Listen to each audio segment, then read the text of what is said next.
collaboration with the Cyprus Mail. This is the Cyprus News Digest with Rosie Charalambous.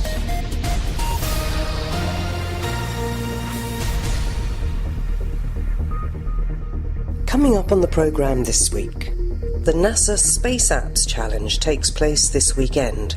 Can you follow in the footsteps of previous Cypriot winners? The team that won the first prize a couple of years ago from Cyprus, they designed a drone that can fly in zero-G and be an assistant to astronauts. Cyprus has much to offer filmmakers. Cyprus has got some very attractive headlines, which are the 35% number on the tax credit cash rebate. That's a big number, very competitive. It's got amazing locations, and I think they're beautiful, they're stunning, and I think they will compete. And tonight there's a bi-communal conference on promoting ethical journalism across Cyprus. It seems like the issue is not about ethical guidelines, it's more about being aware and being in the frame of mind as a journalist to check your sources, as you say, but even more than that, check the facts themselves, be aware of the effect that your words are going to have on people, especially if they're going to be from a weaker minority or a weaker group. Cypriot teams are going to have the chance to take part in this year's local NASA Space Apps Challenge, which is taking place tomorrow. Joining us on the programme today to explain how Cyprus is involved in all these space things is the president of the Cyprus Space Exploration Organisation, or CSEO. He is George Thanos. George, what is the Space Apps Challenge? It's the most important competition from NASA that has been running around the world for the last 5 years. In Cyprus, we had that competition from the get-go.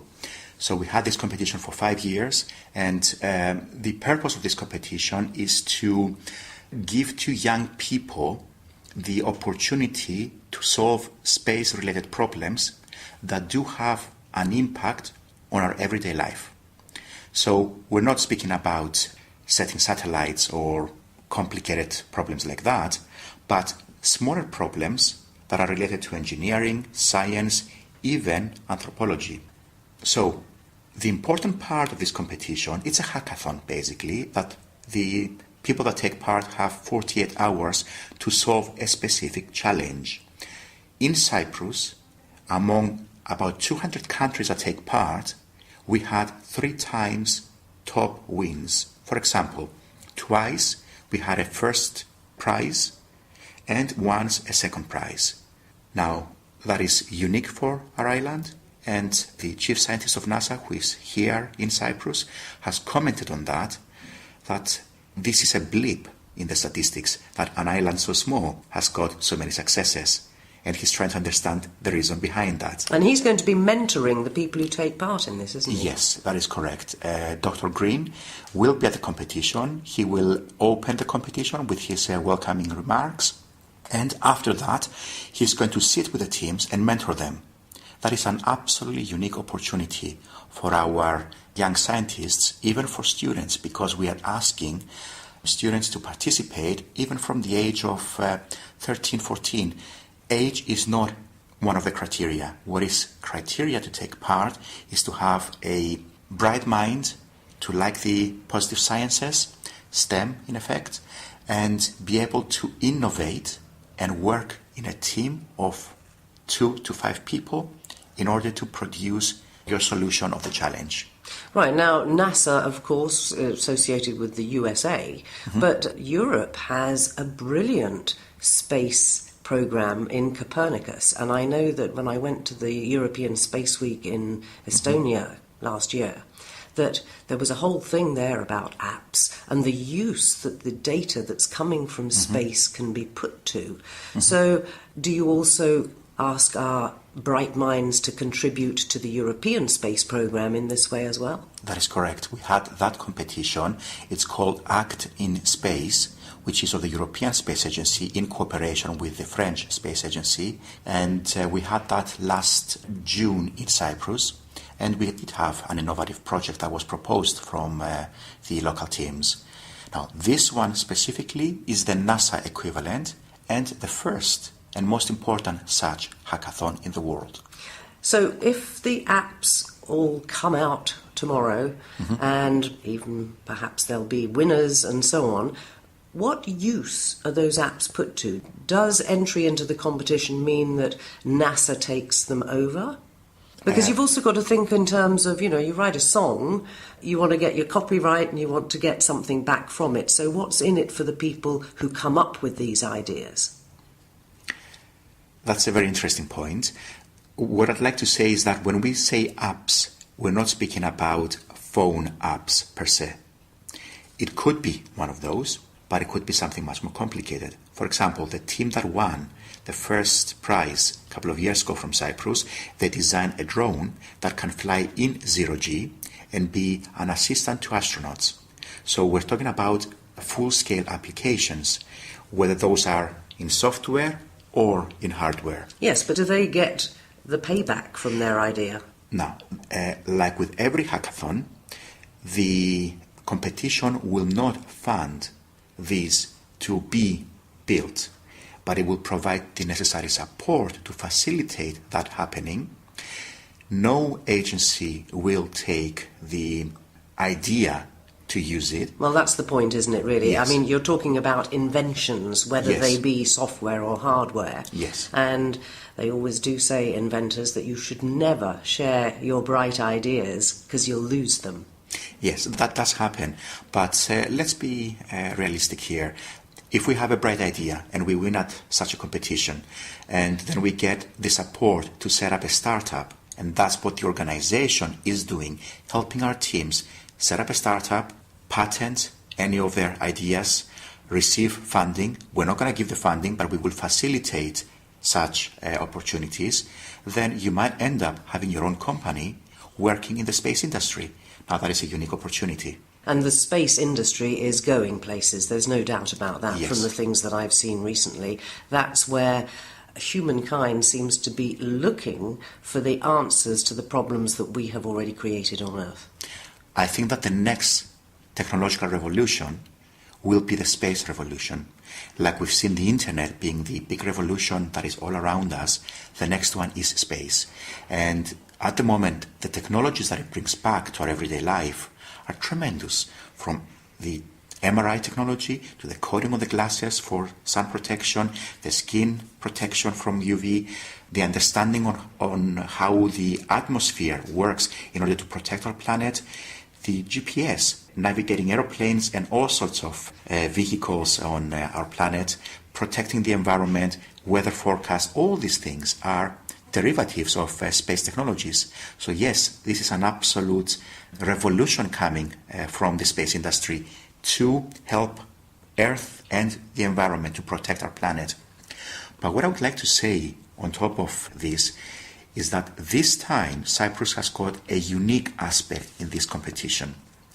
Because of the successes we had in the past, and because we do have a number of NASA scientists, along with Dr. Green, here in Cyprus at the moment, we have worked with our colleagues in NASA to have a unique, exclusive challenge just for Cyprus, no other country.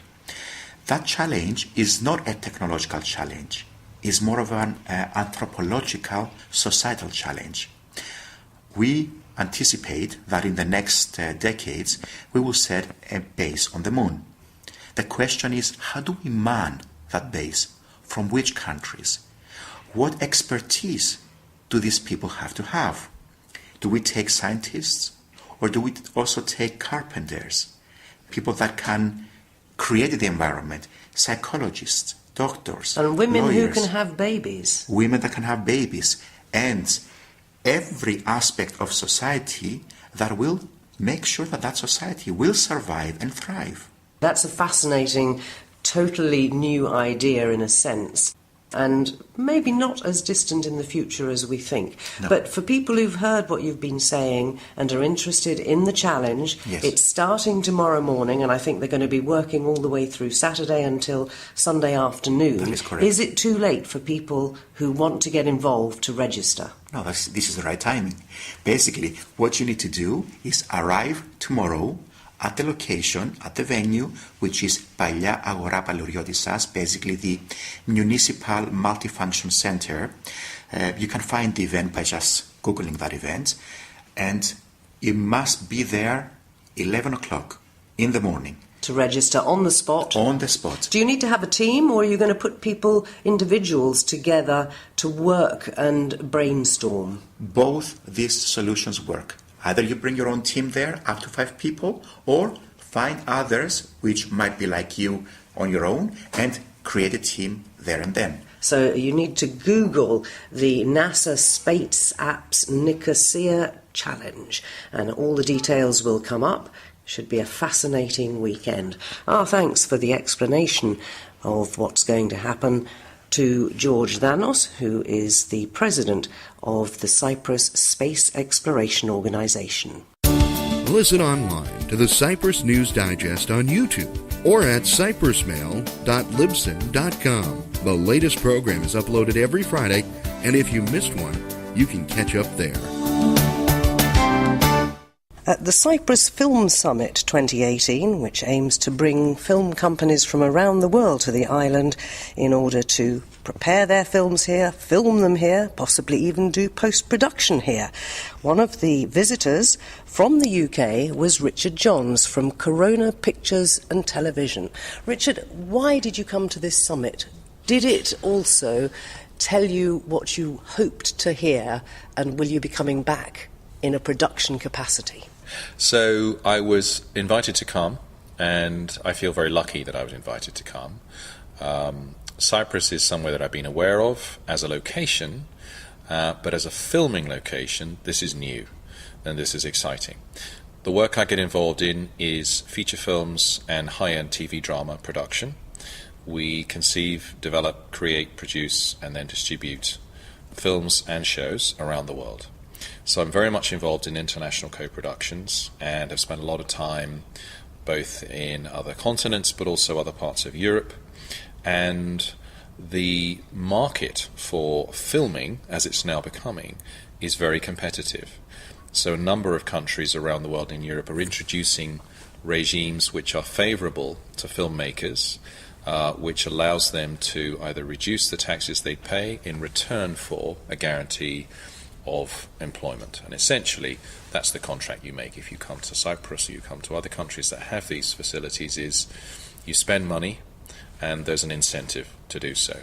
So I think it's an exciting launch that's been announced here at Cyprus. I've learned a little bit today. I'm looking forward very much over the next couple of days to seeing a lot of the island and to meeting more of the people who already work and live here. And I think it's going to be a creative journey. So I'm going to think about what stories do I already have on our slate that might be capable of being filmed here? What new stories might come actually out of the very trip that I'm having? And I'm also thinking about it from a commercial standpoint. So what kind of business plan can fit with the projects that we're developing, and how can the Cyprus tax credit and cash rebate actually help that? So financially it should be very good news in your terms for filming here. But what about the infrastructure? Because we have, yes, the light, most important. We have the sunshine, the locations. But there has to be an infrastructure behind all that to facilitate everything, doesn't there? Yes, there really does. And coming from the UK, I come from a country that has a very mature, well-established, high-skilled infrastructure. It's also an expensive country to film in. The UK has plenty of film studios and plenty of high-skilled, below-the-line and above-the-line crew and cast. Cyprus doesn't yet have as many of those, and I think that the government here and the authorities here are very well aware that part of this scheme is to grow that base of skills and the people who are able to work in films. That's not going to happen overnight. So I think one of the exciting things about the tax credit is, provided you're employing people through a company registered in Cyprus, they don't have to be Cypriot citizens in order to qualify. So I could bring people from Italy or Greece or Israel, or indeed perhaps even the UK, to some extent on the crew. So I think that's what's quite likely to happen in the early years is there will be a mix of nationalities. And I think that's a very healthy thing to do, and I've done that a number of times in other countries. And so you'll have crews from all over Europe working together, and generally, luckily, there's one shared language, hopefully, that everyone speaks, and in my case, I'm very lucky that that's English. And then I think over time, that infrastructure starts to grow. So the infrastructure is about people and skills, first and foremost. I think at some point, hopefully somebody will say, we need to build a studio. You don't have to have a studio in order to attract filmmakers. Cyprus has so much in terms of its locations. It can compete, I think, very effectively, certainly with Malta, certainly with Croatia, with Italy, with other countries that have that sort of geography. All right, but if you don't have a studio, you presumably just go back to England or Malta or somewhere that does, and you film those bits there, because you just chop it all together in the end, don't you? You do chop it all together in the end. You could do it that way. What I've also done is a number of times is to film in a warehouse or on an empty factory building or an empty hospital or an empty school or whatever empty buildings there may be. Sound very often is the issue with those spaces because they're not insulated, and if it rains in the UK, which it does quite a lot, that can be a problem. In Cyprus, probably less of a problem. We've been told a few times this morning there are 300 plus days of sunshine per year, so I think from a sound point of view, rain isn't going to be the issue. So I think if there are vacant buildings, filmmakers should always be creative about problem solving and using the facilities available to them. You mentioned that you've got some projects sort of on the slate and maybe haven't started yet or so on. When you look at a project and then you look at what you've heard today and the possibility that Cyprus could be a location, how do you go about matching the two and deciding whether or not actually, we could film that here? Because very often it's got nothing to do with the country where it's filmed. Exactly. It's a conversation in the end, and I think that it's a conversation between me as a producer, a director, a writer, cameraman, designer on our crew on the one side, clearly people here in Cyprus on the other side. So it's really the art of the possible. If you can imagine it, and then you can say, well, we could do this here and we could do that there, you then share that with your team. Film and television is absolutely a collaborative medium. So you start to develop a conversation with your collaborators on the project and then with people here on the ground in Cyprus as well. And I think, of course, you compare, you look around. But I think Cyprus has got some very attractive headlines, which are the 35% number on the tax credit cash rebate. That's a big number, very competitive. It's got amazing locations, and I think they're beautiful, they're stunning, and I think they will compete. I think where it really has to make its case is that it doesn't yet have very much of the infrastructure, and that will take a bit of time. But I think it just needs one big film or one big TV series to come and film a big chunk, or indeed all of it itself, here in Cyprus, and then Cyprus can then say, this film or this TV show was here, come on in, the water's warm.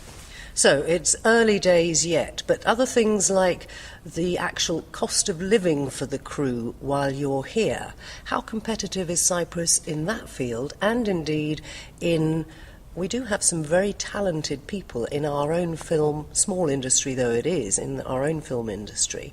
So presumably they also could be hired cheaper than, say, a London person, and you wouldn't have to pay their hotels. That all comes into the mix, doesn't it?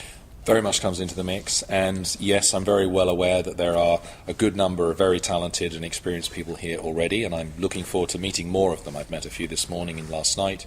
And yes, in terms of cost compared to London, absolutely costs are much lower here in Cyprus. But then you've got to say, well, how does it compare with the likes of, Bulgaria or Lithuania or other parts of Europe which are also trying to compete? And then you have a slightly more complicated comparison to make, which is that maybe some other countries may even be cheaper when it comes down to basic things like a hotel or a taxi or food or locations. But then you've got to net that off against the tax credit and against the value that you get from filming in Cyprus. So I think, from what I'm aware, I think Cyprus has a very strong case to make.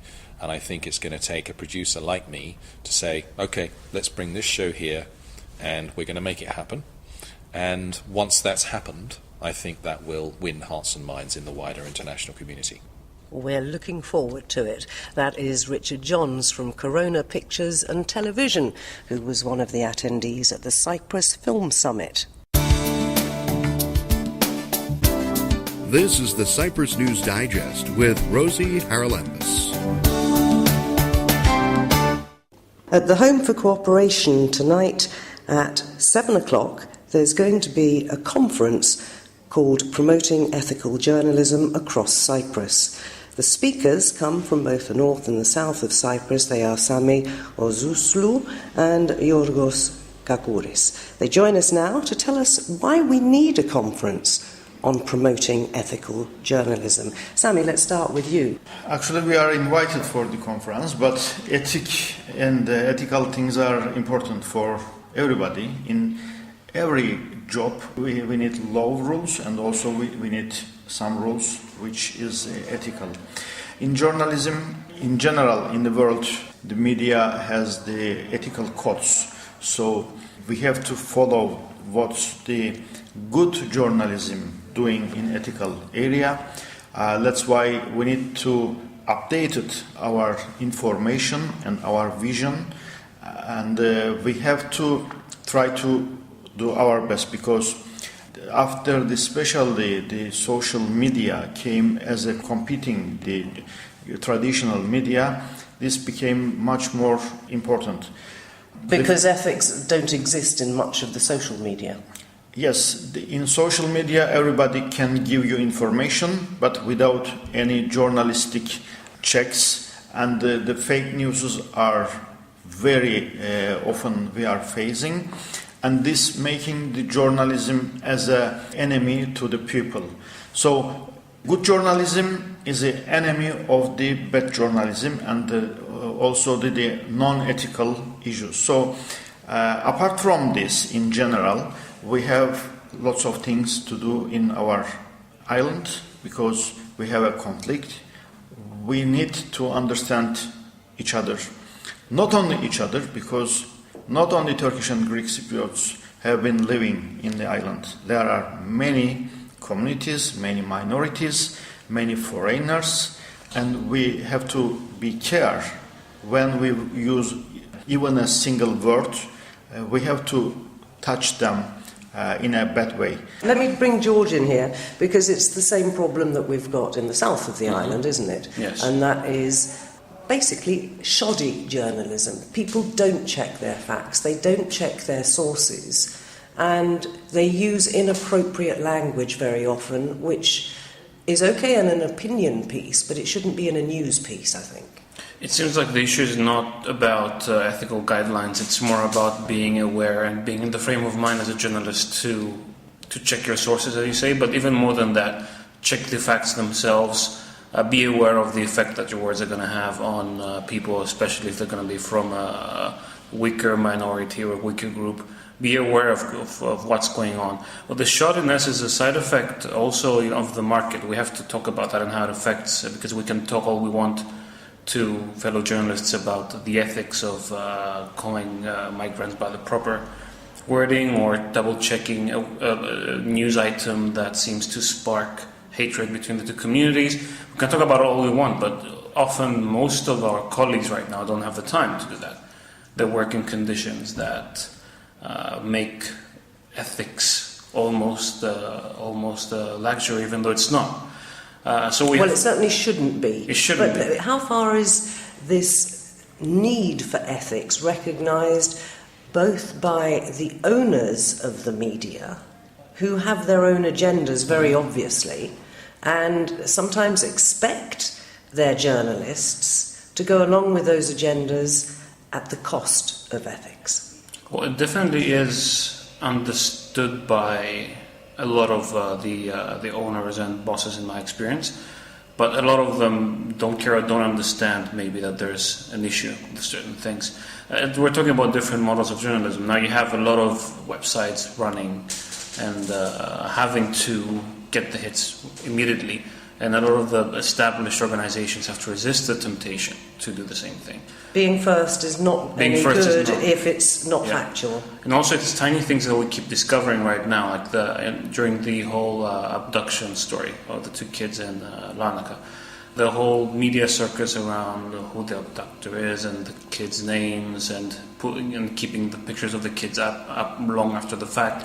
Those are things that we're discovering now. Like there's cases that are now testing how things should be done. So I feel a lot of it is ignorance. I mean, if we're talking about ethics in political journalism and how you cover cross-check sources and how you keep a balance and how you're fair to people, that's a whole different story, and the interests of publishers, that's a whole different discussion.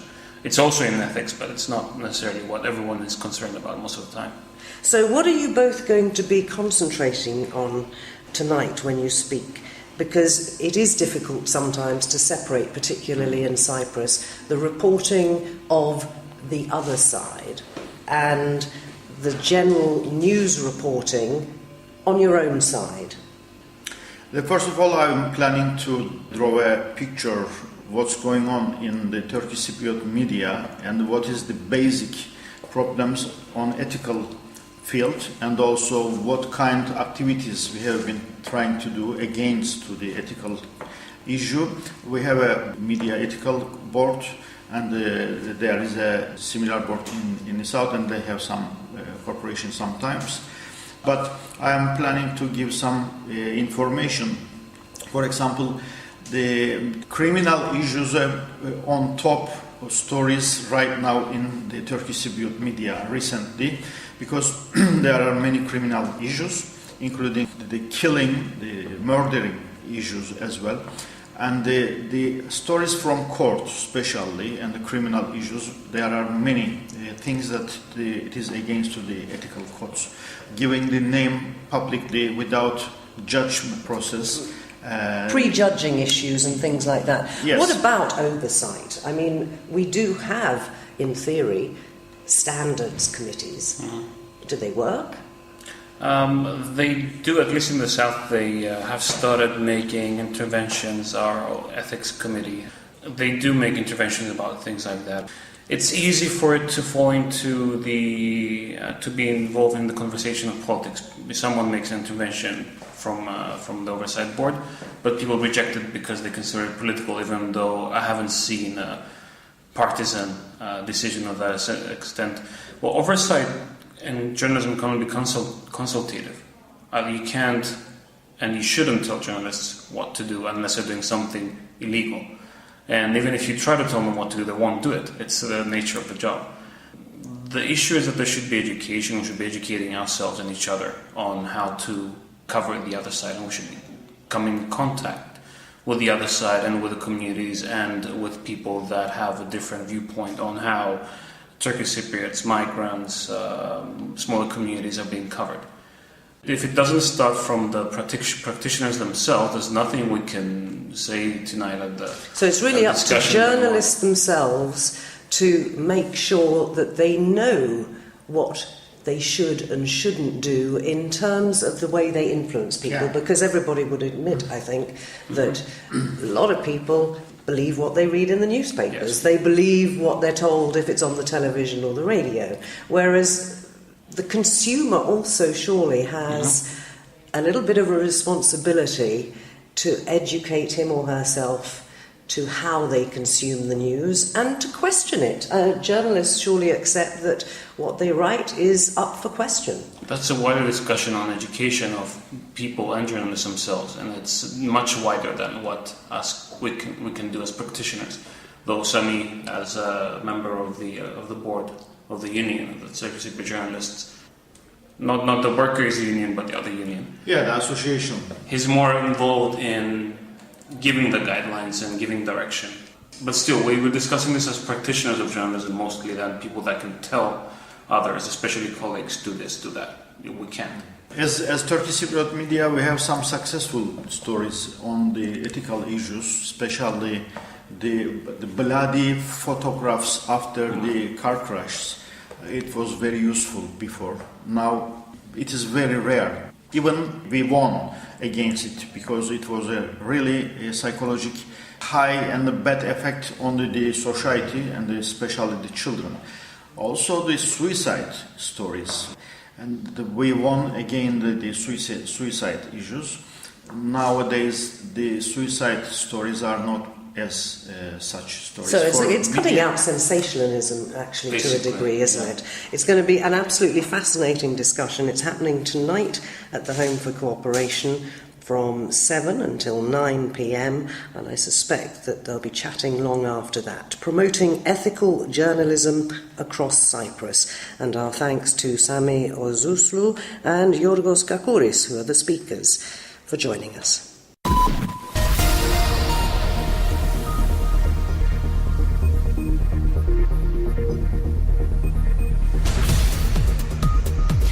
Well, that about wraps up this edition of the Cyprus News Digest. Many thanks for your company. Hope you'll join me next week. Till we meet again, take care and God bless. Bye-bye now.